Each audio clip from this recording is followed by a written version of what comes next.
ಮಾನ್ಯ ಅಧ್ಯಕ್ಷರೇ, 1073ನೇ ಪ್ರಶ್ನೆಯನ್ನು ಹಿಂದುಳಿದ ವರ್ಗಗಳ ಕಲ್ಯಾಣ ಮತ್ತು ಕನ್ನಡ ಮತ್ತು ಸಂಸ್ಕೃತಿ ಇಲಾಖೆ ಸಚಿವರಲ್ಲಿ ಕೇಳಕ್ಕೆ ಬಯಸ್ತಾ ಇದ್ದೀನಿ.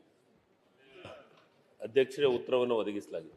ಮಾನ್ಯ ಅಧ್ಯಕ್ಷರೇ, ಉತ್ತರವನ್ನು ವಹಿಸಿದರೆ ಪ್ರಸ್ತಾವನೆ ಯಾವುದೇ ರೀತಿಯ ಸಲಹೆ ನೀಡಿಲ್ಲ ಅಂತ ಹೇಳಿ ಕೆಲವೊಂದು ನೀವು ಹೇಳಿದ ಹಾಗೆ ಕೆಲವೊಂದು ಸಲಹೆಗಳನ್ನು ನಾನು ಇದರಲ್ಲಿ ಕೊಡೋಕ್ಕೆ ಇಷ್ಟಪಡ್ತಾ ಇದ್ದೀನಿ. ಅಧ್ಯಕ್ಷರೇ, ನಮ್ಮ ಸಚಿವರು ಉತ್ತರ ನೀಡಿದಂತೆ census of India 1901 volume 24B ರಲ್ಲಿರುವಂತೆ ಅಂದಿನ ದಿನದಿಂದಲೇ ತಿಗಳ ಸಮಾಜದ ಅಡಿಯಲ್ಲಿ ಸುಮಾರು 24 ಜಾತಿಗಳಿತ್ತು.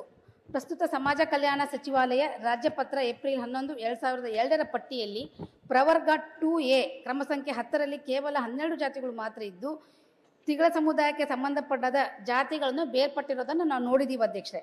ನಂತರ ಒಂದು ಜೀವ ಆಗುತ್ತೆ ಅಧ್ಯಕ್ಷರೇ. 271 13 ಜೂನ್ 1929ರಲ್ಲಿ ಅಂದಿನ ಮದ್ರಾಸ್ ಸರ್ಕಾರ ವನ್ನಿಕುಲ ಕ್ಷತ್ರಿಯ ಮತ್ತು ಅಗ್ನಿಕುಲ ಕ್ಷತ್ರಿಯ ಯಾರು ಎಂಬುದನ್ನು ಬೇರ್ಪಡಿಸಿ ಹೇಳಿದ್ದಾರೆ.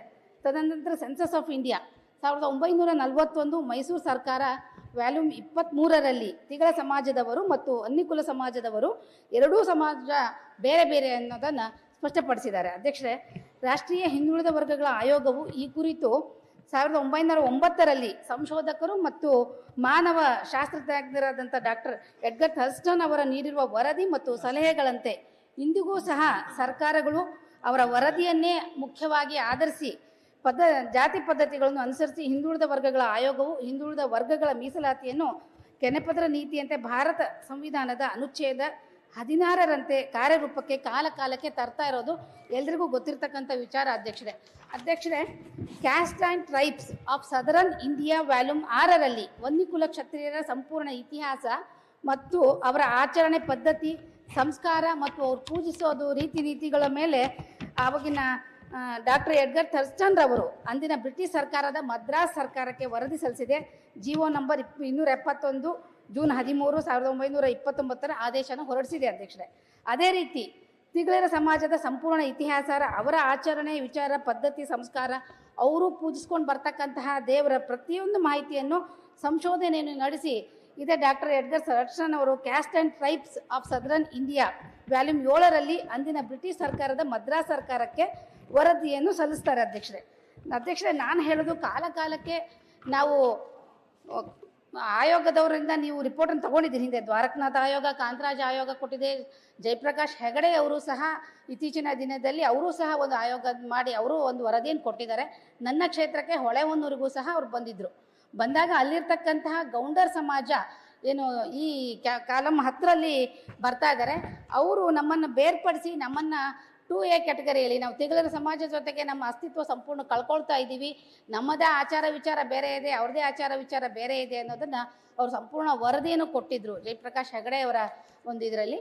ಈಗ ದಯವಿಟ್ಟು ಆ ರೀತಿ ಆ ಸಮಾಜ ತುಂಬ ಹಿಂದುಳಿದಿರತಕ್ಕಂಥ ಸಮಾಜ ಅವರ ಆಚಾರ ವಿಚಾರಕ್ಕೆ ಅನುಗುಣವಾಗಿ ಕೊಡ್ತಕ್ಕಂಥದ್ದನ್ನು ಹಿಂದೆಯೇ ನಮ್ಮ ಎಡ್ಗರ್ ಥರ್ಸ್ಟನ್ ಅವರ ವರದಿ ಪ್ರಕಾರ ಅವರಿಗೊಂದು ಪ್ರವರ್ಗ 2A ಇದರಲ್ಲಿ ವನ್ನಿಯರ್ ಮತ್ತು ಗೌಂಡರ್ ಸಮಾಜದವ್ರನ್ನ ಸೇರಿಸ್ಕೊಳ್ತಕ್ಕಂಥದ್ದನ್ನು ಕ್ರಮ ತಗೊಳ್ಬೇಕು ಅಂತೇಳಿ ನಾನು ಸರ್ಕಾರಕ್ಕೆ ಒತ್ತಾಯ ಮಾಡ್ತಾ ಇದ್ದೀನಿ. ಅಧ್ಯಕ್ಷರೇ, ಮಾನ್ಯ ಅಧ್ಯಕ್ಷರೇ, ನಮ್ಮ ಶಾಸಕರು ಕೆಲವೊಂದು ವರದಿಗಳನ್ನು ಹೇಳಿದರು. ಆದರೆ ನಿಜವಾಗ್ಲೂ ಆ ವರದಿಗಳು ಅದಾದಮೇಲೆ ಜಯಪ್ರಕಾಶ್ ಹೆಗಡೆ ಮತ್ತು ಇವರು ವರದಿ ಆದಮೇಲೆ ಕಾಂತರಾಜ್ ವರದಿ ಅದನ್ನು ನಾವು ಸ್ವೀಕರಿಸಿದ್ವಿ.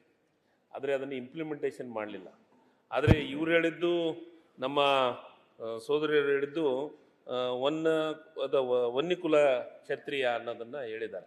ಆದರೆ ನಾನು ವಿನಂತಿಯನ್ನು ಮಾಡ್ತೀನಿ, ನಾವು ಯಾವುದೇ ಆದರೂ ಒಂದು ಹಿಂದುಳಿದ ವರ್ಗದ ಆಯೋಗದ ನಿಯಮ 95ರ ಅನುಸಾರ ಯಾವುದೇ ಪಟ್ಟಿಯನ್ನು ಸೇರಿಸಬೇಕು, ಜಾರಿ ಮಾಡಬೇಕು, ಪಟ್ಟಿಯಿಂದ ತೆಗಿಬೇಕು ಅಂದರೆ ಆಯೋಗದ ಮುಖಾಂತರನೇ ಮಾಡುತ್ತಾ ವ್ಯವಸ್ಥೆ ಇದೆ. ಮಾನ್ಯ ಸಭಾಧ್ಯಕ್ಷರೇ, ಈಗ ನಾನು ವಿನಂತಿಯನ್ನು ಮಾಡ್ತೀನಿ, ಈಗಾಗಲೇ ನಮ್ಮ ಆಯೋಗ ಇದೆ, ಹಿಂದುಳಿದ ವರ್ಗದ ಆಯೋಗ ಇದೆ, ಅದಕ್ಕೆ ಮಧುಸೂದನ್ ನಾಯಕ್ ಅನ್ನೋರನ್ನ ಆಯೋಗದ ಅಧ್ಯಕ್ಷನಾಗಿ ನೇಮಕವನ್ನು ಮಾಡಿದ್ದೀವಿ.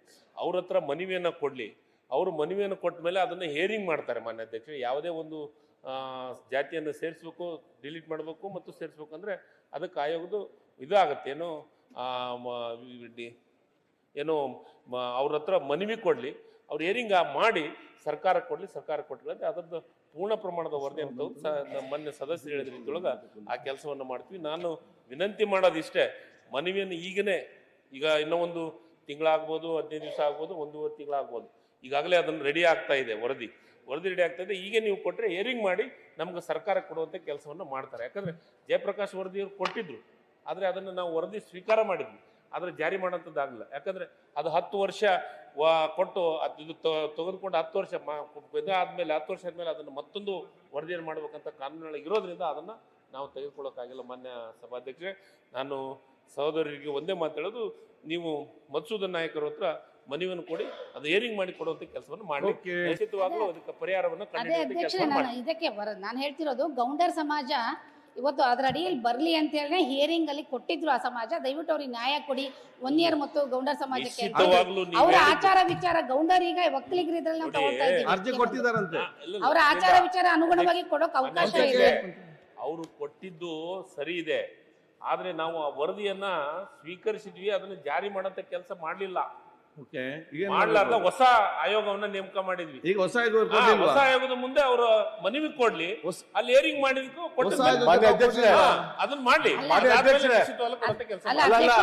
ನಾವು ಸಚಿವರು ಹೇಳೋದ್ರಲ್ಲಿ ಒಂದ್ ಖುಷಿ ಆಯ್ತು, ಅವ್ರು ಕೊಟ್ಟಿದ್ ಸರಿ ಇತ್ತು, ನಾವು ಒಪ್ಕೊಳ್ಳಿಲ್ಲ ಅನ್ನೋದು. ದಯವಿಟ್ಟು ಪದೇ ಪದೇ ಇದೇ ತರ ಆಗ್ತಾ ಇದ್ರೆ ಜನಕ್ಕೆ ಅನ್ಯಾಯ ಆಗುತ್ತೆ. ಸರ್ ಅವ್ರು ಏನ್ ಹೇಳಿದ್ದಾರೆ, ನೀವು ಹಿಂದಿನ ಆಯೋಗ ಇದ್ದಾಗ ಕೊಟ್ಟಿದ್ದೀರಿ, ಅದು ವರದಿ ಜಾರಿ ಆಗಲಿಲ್ಲ, ಹೊಸ ಕಮಿಟಿ ಆಗಿದೆ, ಅದಕ್ಕೆ ಮನವಿಯನ್ನು ಕೊಡಿ ಅಂತ ಹೇಳಿದ್ದಾರೆ. ಗ್ಯಾರಂಟಿ ನ್ಯೂಸ್, ಸುದ್ದಿ ಖಚಿತ, ನ್ಯಾಯ ನಿಶ್ಚಿತ.